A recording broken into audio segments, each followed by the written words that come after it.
Welcome to Curious About Crime. On the 24th of December 1945, in the quiet town of Fayetteville, West Virginia, the Sodder family is preparing for a joyful holiday. George and Jennie Sodder, along with their 10 children, fill their modest two-story home with the warmth of Christmas anticipation. The kids laugh, play, and dream of presents.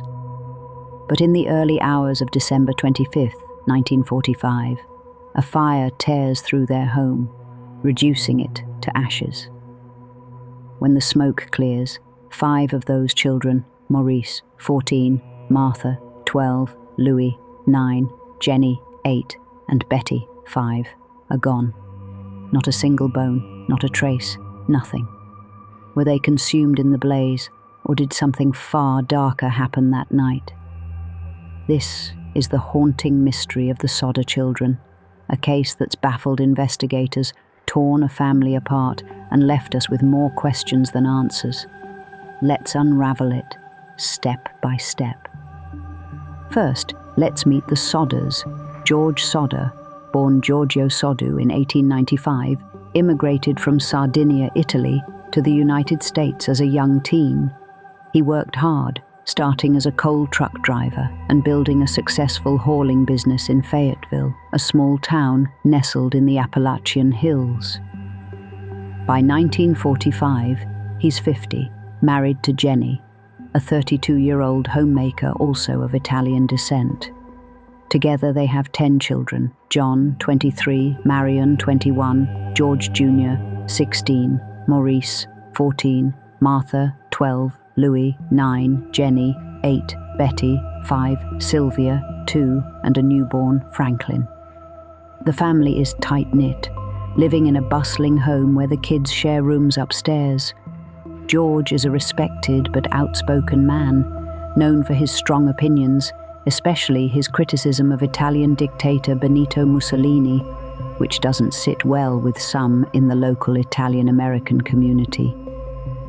Fayetteville in 1945 is a close community of about 2,000 people, centered around coal mining and small businesses. The Sodders' home sits along Route 16, a busy road connecting the town to larger cities. It's a place where neighbors know each other, and Christmas is a time for togetherness. On December 24th, 1945, the Sodder house is alive with holiday spirit. Marion, the eldest daughter, has bought new toys for her younger siblings, and the kids are thrilled. As evening falls, Jennie lets Maurice, Martha, Louis, Jennie, and Betty stay up late to play, while she takes Sylvia and the baby to bed. John and George Jr. are also upstairs, ready to turn in. It's a typical holiday night, until it isn't. Around 12:30 a.m. on the 25th of December 1945, the phone rings. Jennie, groggy, answers it. A woman's voice, unfamiliar, asks for someone Jennie doesn't know, followed by strange laughter and clinking glasses like a party in the background. Jennie, annoyed, says it's a wrong number and hangs up. As she heads back to bed, she notices the downstairs lights are still on, the curtains are open, and the front door is unlocked.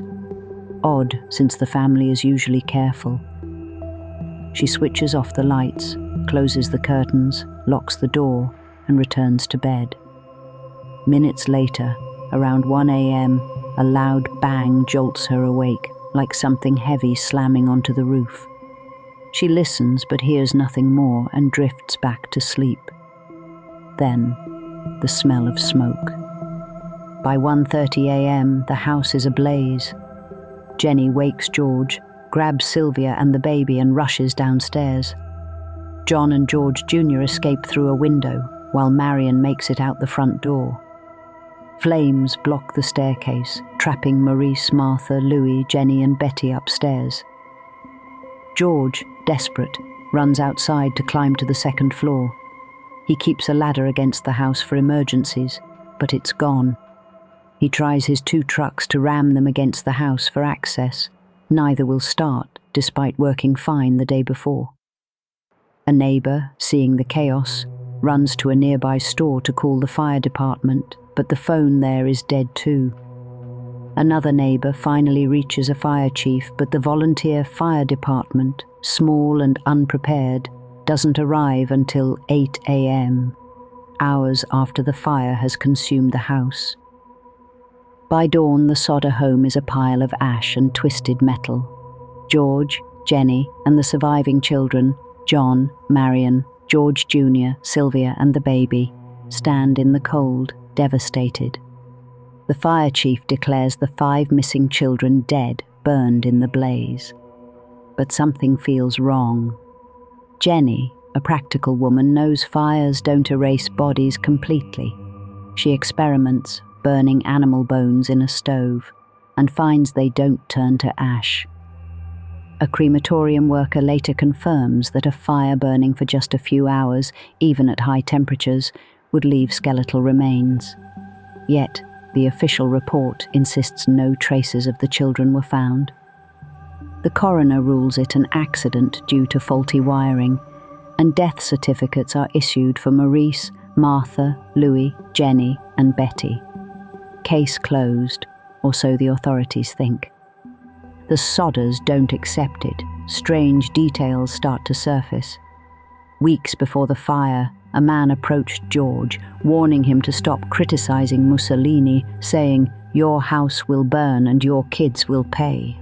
Another man offered fire insurance, which George declined, only to hear, "You'll regret that." A boy reported seeing a man tampering with George's trucks days earlier. The phone line, inspected after the fire, wasn't burned. It was cut cleanly with a knife. The ladder, found later, was tossed into a ditch 75 feet from the house. Witnesses come forward. A woman at a gas station saw a car with children resembling the Sodders speeding away that night. A hotel worker in Charleston, 50 miles away, claims to have seen the kids with 2 men days later. The Sodders begin to suspect their children didn't die. They were taken. George and Jennie turn their grief into a mission. In 1946, they hire a private investigator, C.C. Tinsley, to dig deeper. Tinsley uncovers more oddities. The fire chief, who doubled as the coroner, had no qualifications to determine the cause of death. A local minister tells the Sodders he heard rumors of the children being alive, possibly in Florida. The family bulldozes the fire site, preserving it for future investigation, and erects a massive billboard along Route 16 with photos of the 5 children, offering a $5,000 reward for information. The billboard becomes a local landmark, standing for decades, a constant plea for answers. As years pass, leads trickle in.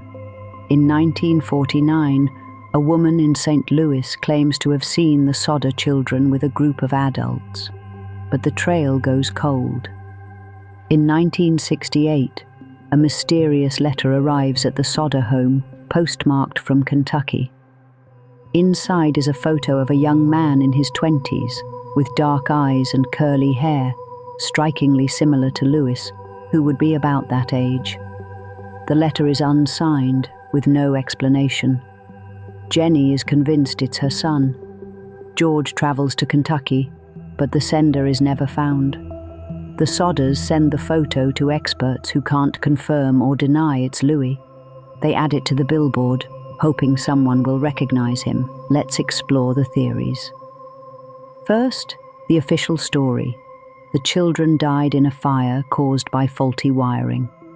The Christmas lights were on, and the house made of wood burned fast. But why no remains?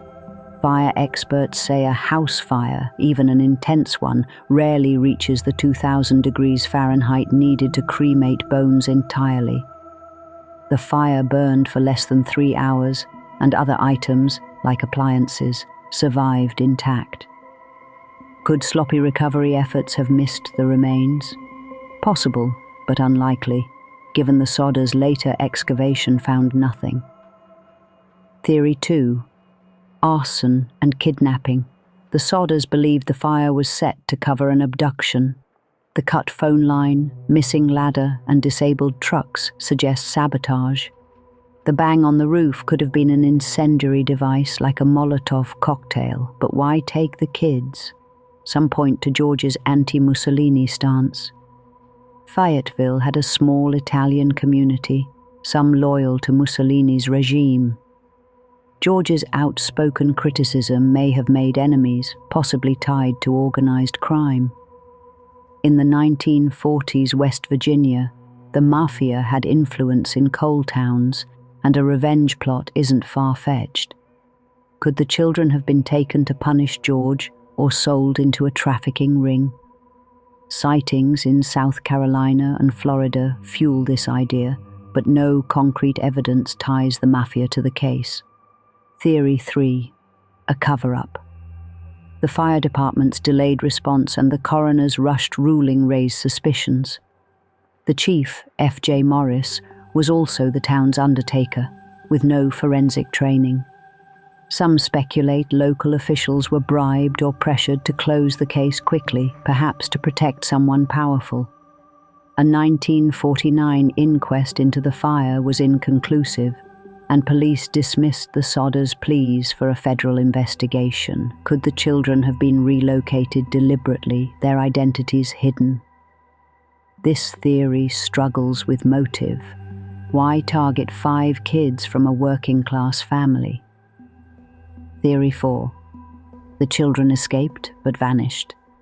Maybe they fled the fire through a back exit but got lost or were taken by an opportunistic stranger. The 1940s lacked modern tracking systems, and missing kids could slip through the cracks. But 5 children, ranging from 5 to 14, disappearing without a trace in a small town, stretches belief. The Sodders never stopped searching. George traveled across the country chasing leads, from Florida to New York, often returning empty-handed. Jennie wrote letters to the FBI, pleading for help, but J. Edgar Hoover declined, citing no evidence of a federal crime. By 1952, the reward grew to $10,000, a fortune at the time. The family hired more investigators, who tracked down alleged sightings but found no proof. George died in 1969, Jennie in 1989, and Sylvia, the last surviving sibling, in 2021, all clinging to hope their siblings lived. Modern technology hasn't cracked the case. In 2001, a forensic team re-examined the fire site but found no human remains. DNA testing wasn't advanced enough in the 1940s to preserve samples, and the 1968 photo remains unverified. Posts on platforms like X and Reddit's true crime forums keep the case alive, with users debating theories. Was it the mafia, a botched kidnapping, or just a tragic fire? Some point to a 2013 book, The Sodder Children Mystery by Stacey Horn, which suggests the children likely died, but acknowledges the oddities. Others cite a 2020 X post, claiming a distant relative saw the kids in Italy, though it's unconfirmed. Why does this case grip us?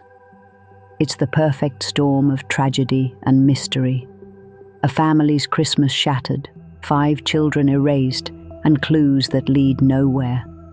The cut phone line, the missing ladder, the strange phone call. They nag at you, begging for answers. The Sodders' billboard, standing until the 1980s, was a symbol of their refusal to give up. Imagine Jennie staring at that 1968 photo, wondering if her boy was out there. It's heartbreaking and infuriating.